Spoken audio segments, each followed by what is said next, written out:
Hello, everybody, and welcome back to the Major Step Podcast here on WSVC Radio. I'm Colt Easterling, joined alongside me my co-host, Andrew Lucuski. Andrew, happy to be back. Me too, Colt. I'm excited for today's episode. We'll be having on some members of the History Department today, Dr. Tim Kelly, who is the chair of the department, and a history student and a good friend of ours, Nick Matro, who's also getting a certificate in education, looking to teach, as of course we'll get into.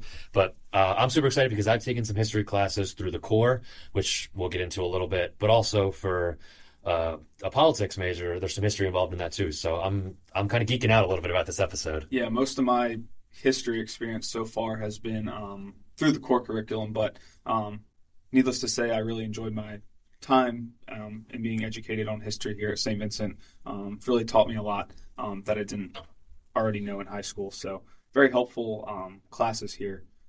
Yeah, I think they do a good job for history classes, especially making it appeal to history majors, but also you don't feel like you have to know a ton about whatever the topic is in the class to succeed. It's not, you don't feel out of place taking a history class with a bunch of history majors. What I think is really important, especially when we all have to take some of these classes, it doesn't feel like we're constantly just treading water to pass the class. No, exactly. I mean, and as we'll get into later in the episode, there's tons of different types of history classes. You're not just going to go to your typical like American Revolution, World Wars. There's lots of branching out. Yeah, there's lots of different stuff: sports history, environmental, medical, all kinds of different stuff. Yeah, absolutely. So let's get into it, Colt.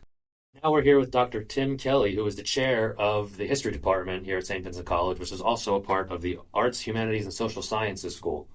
Colt, you want to start us off with our first question today? Yeah, absolutely. So just basic starter. So could you tell us a little bit about your background in history, your education, maybe what made you want to teach history at a high level? Sure, I'd be happy to do that. But first, let me say thank you for inviting me on the podcast. It's a pretty exciting opportunity for me. Of course. Thank you very much for coming. Sorry. Wow. So, and hopefully the microphone's working okay for me. I'm not sure. Yeah, looks like we're all good. Oh, good. So, so my background, when I went to college, I thought I wanted to be a high school social studies teacher. And so I went to Rutgers University in New Jersey. Okay, my parents went there, actually. Oh, did they really? Oh, wow. What years were they there? They were... they're in the 90s, They graduated... I think they graduated in 98, maybe? I think 98, maybe 99. A little bit after me. So I was there, I graduated in 82, so quite a while ago. And I liked it quite a bit. But when I was there, different than here at St. Vincent, our student teaching was in the fall of the senior year. So I did student teaching then. And my experience, and I was simultaneously doing a thesis, graduate senior thesis assignment. So two things happened. One was I realized as I was standing in front of the classroom that I really didn't feel like I knew enough to be a teacher, that I felt like I needed to do some more. And then secondly, I really enjoyed the research that I was doing. So I thought this would be great if I could continue on doing that. So I decided to apply to graduate programs and then thought I'd get a master's and then go back and teach in high school. But I liked graduate school a lot. And then I thought, well, maybe I'll be a college professor. And so I'm a certified K through 12 teacher in New Jersey. Okay. The last class to get permanent certification, so I didn't have to do any more additional things to maintain the permanent. And but I've enjoyed college teaching a lot, so I really appreciate doing that. And that's how I got my interest in history. Comes back to childhood. My family would go on family vacations to battle sites from the Civil War or something like that. Okay. There's a lot of stuff like that, but I really enjoyed. I enjoyed it in high school, and that's how I ended up at the college teaching instead of high school teaching. Okay. So you actually have an interesting perspective for my next question. So what do you think sets St. Vincent's History Department apart from other schools, both big schools, like since you went to Rutgers, it's a very large state school, and maybe some other smaller schools that would be around here? Yeah, so it's an interesting combination because we're a very small school overall. We're relatively small, but most schools of our size have pretty small history departments because they stretch their faculty a little bit more and they emphasize other kinds of majors. But St. Vincent's commitment to the liberal arts, we have actually a fairly robust size for the history department. We have a lot of majors, and we have people who are the faculty are very interested in working with undergraduate students and cultivating their strengths. And so if you go to a big Research One institution, the faculty who are very great historians, they publish a lot, they expand knowledge in the field really well, but they're not interested in undergraduate teaching by and large. A lot of the grad students will do the teaching for them. Right. And they're interested in teaching grad students and in their professional work, their scholarship. At a small liberal arts college, faculty are much more committed to teaching undergraduates. That's our primary goal.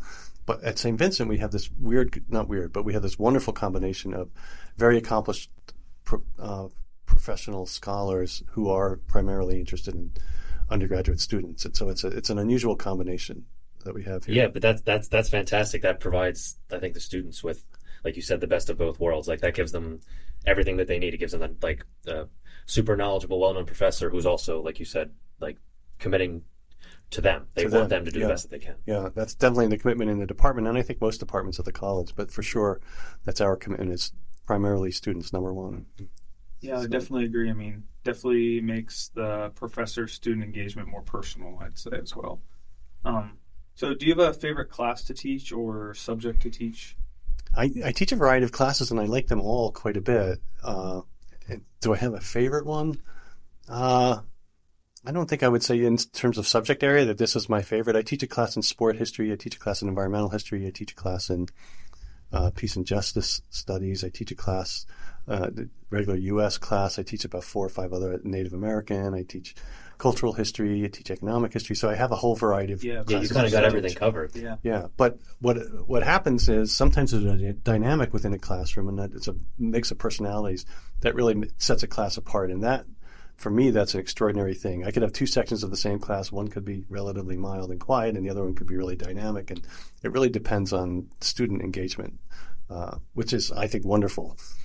Mm-hmm. I think, and both of my parents have taught at some point, and I think it's people who maybe don't have experience with education miss it sometimes. I think teachers really feed off some of the energy of their students. Like, if they can tell that they want to be there, then it makes the professor, okay, they want to be here. Now I can teach them everything. Yeah, I think it makes a big difference. It's certainly in my experience of the class, it makes a great difference. So next, I want to ask a little bit about what kind of career opportunities are available for students graduating with a history degree, or what things would be available, and what things maybe are the most prominent for students that graduate here. Like, where maybe they go the most, or is it kind of a little bit all over? Well, it's a little bit all over, but I can give you the main avenues that people follow. Sure. So, about a third of our students go on to further schooling, either in law school or graduate school in history, or sometimes in public policy, or other kinds of fields. We had one who went on to medical school. So we have about a third of our students, and that varies a little bit from year to year, go into some kind of graduate program. It used to be at about a third went into secondary teaching, social studies teaching. That varies a little bit more. In recent years, it's been back up. After the 2008 economic crisis, there were very few teaching jobs. And so the number of people who are pursuing that diminished quite a bit. But it seems like in the last, I want to say 3 or 4 years, and particularly after the pandemic, because a lot of teachers resigned or retired, there are openings now. We've had a resurgence in people who want to go and teach high school. Those are 2 big areas. But beyond that, there's this field in history called public history, which is growing, and it's how do historians engage the public about history formally, but not in a K through 12 classroom or a college classroom. So a museum or historic site or an archive or some area where the person, the historian, is actually engaging with somebody from the public, but not in that formal classroom, is an area that's growing tremendously. And we just, I want to say in the last 5 or 6 years, started a major in public history. We had a minor for a while, and we had very successful students coming through that program. But the public history major, our students, our graduates, have gone on to wonderful careers in museums, some local, some regional, some national. So I think we have somebody who was for a long time at the Smithsonian, is now at George Washington University. We have people who are working locally at the Westmoreland County Historical Society, but also we have people at the Westmoreland Museum of American History. They've really gone all over. We have some park rangers who came through, and they really wanted to do outdoor work, and so they were park rangers. So they do a variety of different things, and public history is a way that historians have begun to recognize that there should be some kind of professional preparation.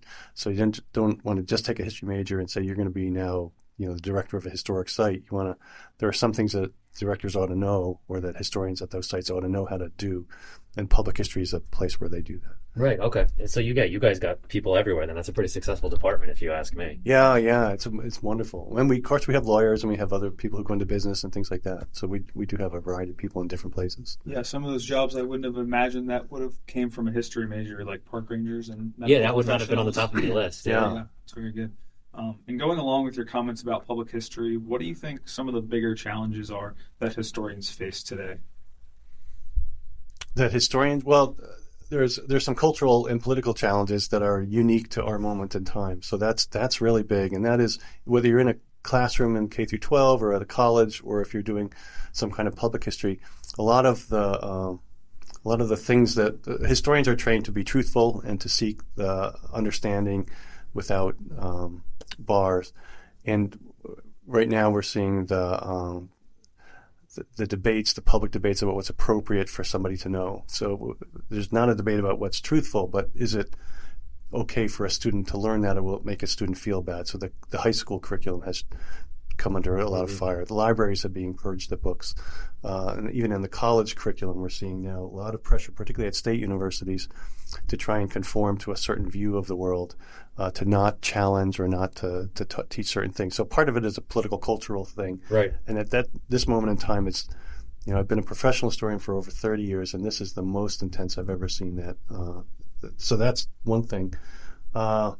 I think employment is always something that people, even though I think our rate is 94% of our majors are employed 6 months after graduation, something like that. So they do really. Yeah, that's a very high number. Yeah, or in graduate school, so they're in there as well. But yeah, I think so too. They've been very successful. People are always worried about, where will I get the job and will I enjoy the job, right? That sort of thing. And I think that's a fairly common thing for people in the humanities to be concerned about, but maybe even overall. The other thing I would say that's a pressure that we face here at the college is a lot of times students really want to study history, but their parents are nervous about it. And so they'll say, well, I want to be a history major, but I really should be an accountant because I can get a job when I get out. And you try and persuade them that, well, there's going to be a job for you at some point with the thing that you love, you'll succeed, you'll be really good at it. Well, hopefully the resources like this, like you've explained so many of the different fields that I think people looking at majors might not know. Like, you kind of, some people have a narrow-minded view, like, history major, either teach history or maybe work in a museum, and that might be about it. So hopefully things like this can kind of broaden that scope for people. Yeah, I think so. I hope so. Yeah. More comfortable too. Yeah. Mm-hmm. So you touched on it a little bit with something like public history and education, but beyond that, are there any other subject areas that a degree in history could be combinable with, like something, if either a double major or getting a minor in this to help supplement that? Yeah, so they're the most common ones, I can tell you that, and I think that comes out of people's combined interests. So we get a lot of people who want to be like history English majors because they're interested in English and in history, or political science is a real common one. Yeah, I would imagine. Those are people often who are interested in law or politics. They see those two paths as coincident in a lot of ways. I told you we had somebody who was in med school, so we had somebody who was a history major go to med school. We also have quite a few who are history majors and theology majors at Saint Vincent. Okay. I don't know how common that is off our campus, but on our campus, it's something that people really seem to be interested in, both of those things, both theology and history, and so they can double major. And the history major allows you to double major with a lot of other majors. It's flexible. We don't have that many crowds out. Any other possibility? Yeah, that's good. It allows, like you said, the flexibility so that students might not be stuck just pursuing one thing. They can combine some of the courses that they took in a history major with something else, whatever it might be. Nick Matro. Nick, thanks for coming on. Thank you guys so much for having me. I'm really glad to be here. Of course, Nick. So let's have the listeners learn a little bit about you. So tell us where you came from, what class you are, and what made you decide to pursue history. So right now I am a junior at Saint Vincent College. I'm from Latrobe, so it's not that far of a drive away. And my motivation for becoming a history teacher kind of stems from my mom back at home. I was originally going to become a physical therapist, and I was training to all throughout high school. And then I had a few other field trips, and I was like, I didn't really know if I'm going to like physical therapy. And I had a talk with my mom, and she told me, do what you're going to love doing for the rest of your life. And one of my greatest life interests has been history. And I really just want to talk about history. I want to teach history. So that's kind of how I got into history education. Yeah, so you did mention, actually, so we should clarify that Nick is majoring history. Is it a double major with education? So you need a certificate to now teach history because that's what you want to do. Yes, I need a bachelor's in history and a teacher's certificate. Okay. Perfect. And then, so how has the balance between the history and the education classes been for you so far? I'll be honest, sometimes it's been a little tough because I have a lot of history classes and a lot of education classes to cover. But usually it's been really balanced out. I have a balanced amount of history and education every year, and it's nice kind of getting that balance. So I'm not only taking history, or only taking education. Dr. Kelly did tell us yesterday that there's a pretty wide variety of types of history classes that are offered. He said there was environmental history, sports even. There's sports history. There's tons of other stuff that I think, maybe on the surface you wouldn't think is a type of history class that would be offered. You're probably thinking of your typical American history, maybe like there's a Pennsylvania history class that's offered here, world history, but I don't know, you guys seem to actually have a lot of specific classes that you can take that kind of branch off into different areas. Yeah, we do. When you're scheduling and you see the entire list of it, there's going to be about 100 different classes you can take. It's going to, of course, you're just going to see your American history, you're going to see your globals, your non-Westerns, everything like that. You're also going to see a bunch of cool histories. Like there's a class called Play Ball with Dr. Kelly, who is just on the podcast. There's other ones like environmental history. There's just, of course, war history if you're into that. And there's all kinds of different history classes. And there's a really large variety that you can take here. All right, Nick. So you mentioned that you're looking to teach. Is that your plan coming right out of school? I know you've mentioned, because we're pretty good friends, that you were maybe going to go to continue your education after. So what's the plan right after school? So right after school, what I'm planning to do is, right now there's a massive teacher shortage, which when I first came here, they told all of us that are becoming history teachers and all the other teachers that you guys are coming in at the perfect time. So what I'm planning on doing is, after I get my bachelor's and my teacher cert, I'm probably going to go get employed at a school somewhere. And then after I get employed at that said school, I'm probably going to come back and get my master's in something related to teaching. Coming back here, you think, for a program, or are you going to look for something online to kind of supplement your day job? I'm probably going to come back here because Saint Vincent has one of the best history departments and education departments around Western PA, and I really like it here, so I'll probably be coming back right here. Yeah, I mean, pretty close to where you stem from too, so wanted to spend any extra time or money on travel, which is nice as well. So I know the education department has field experiences for every grade. I think there's 4 or 5 field experiences that you have to take. So how have actually going to classrooms and experiencing those, how have they changed your point of view on education or history?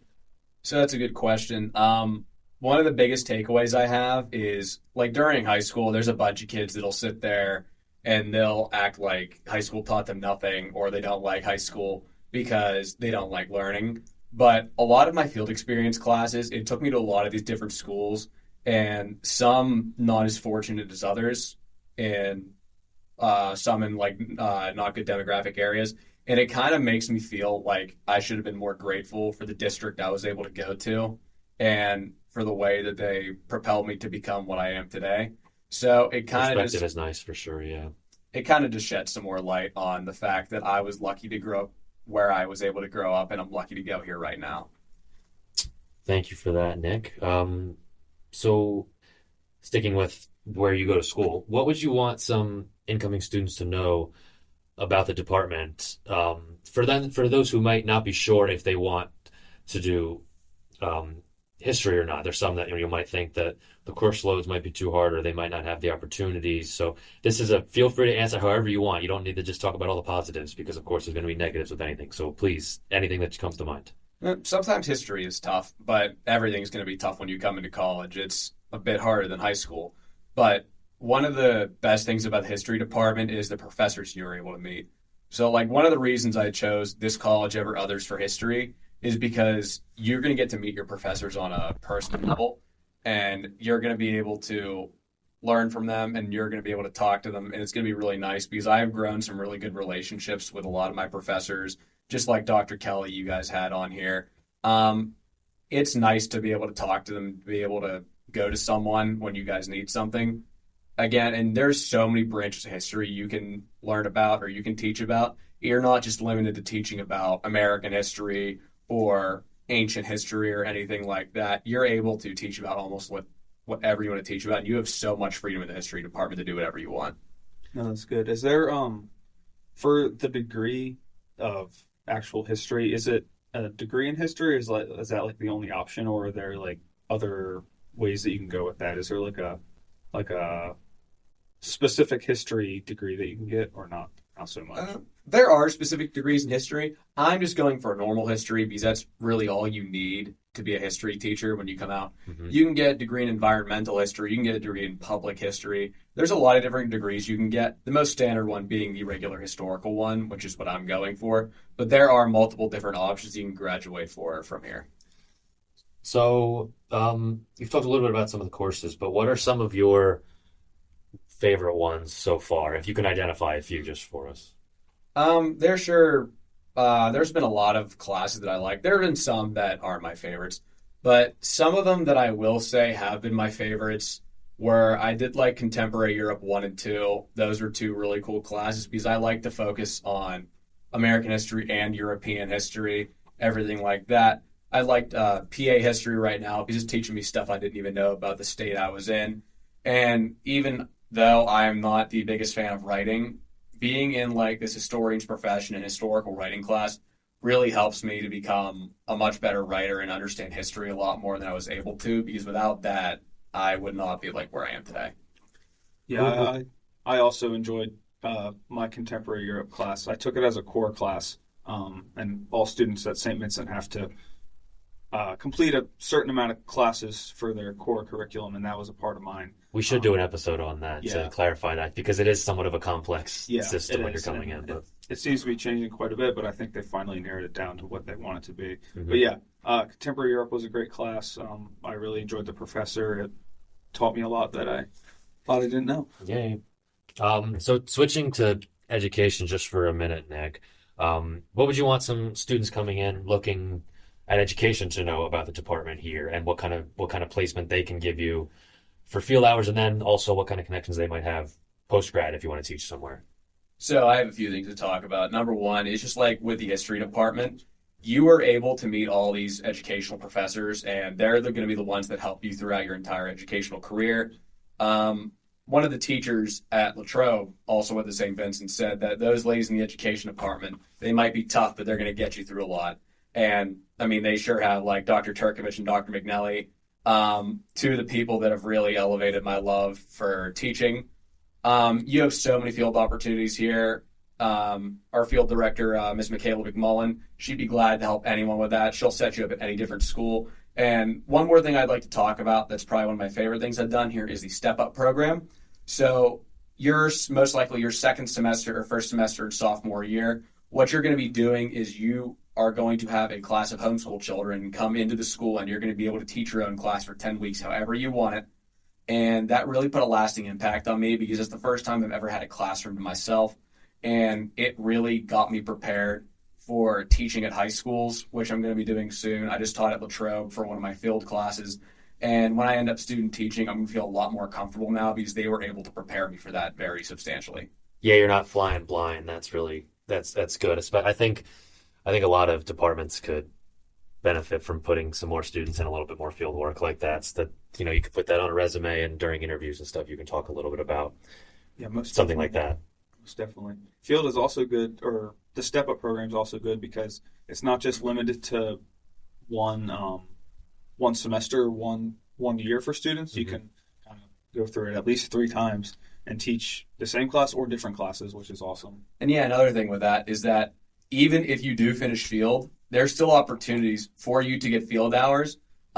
They will contact you, even if it's for subbing in for someone that isn't able to teach, or if you'd like to teach again. They offer so many different ways to get field hours in this department. It is like I'm privileged to be able to go here because they're really helping me get through this.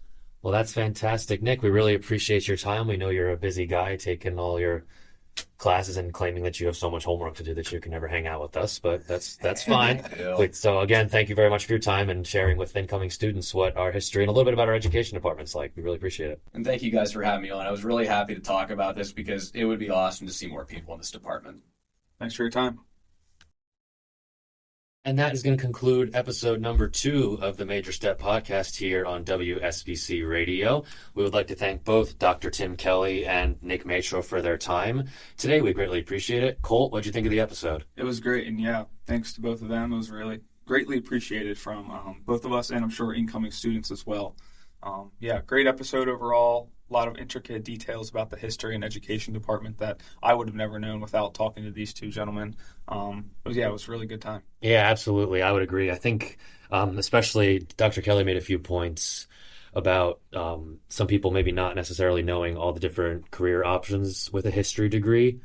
So I think that's important, especially because, I'm sure he's advocating a little bit for his program, which is very successful, but it's important for incoming students who are, maybe deciding between one or two things to realize that the options might not be as narrow as they might think. Yeah, absolutely. I mean, having the ability to branch out of not just, what did he say, like general history jobs that you may think of, like maybe like a historian in a museum or a teacher, exactly. But there's so much more. Yeah, that's what a lot of people think about when you think of a history degree is, I'm kind of stuck in this field. And we talked about that last week too, like the aviation field. You're not just stuck flying a plane for the rest of your life. You can branch out. You have that core curriculum to lean back on and that bachelor's of business, which is really nice. Yeah, I think Saint Vincent does a great job with that. I think that's why the core curriculum they value so much. And even within the departments, it's not designed to get students stuck on one narrow path and then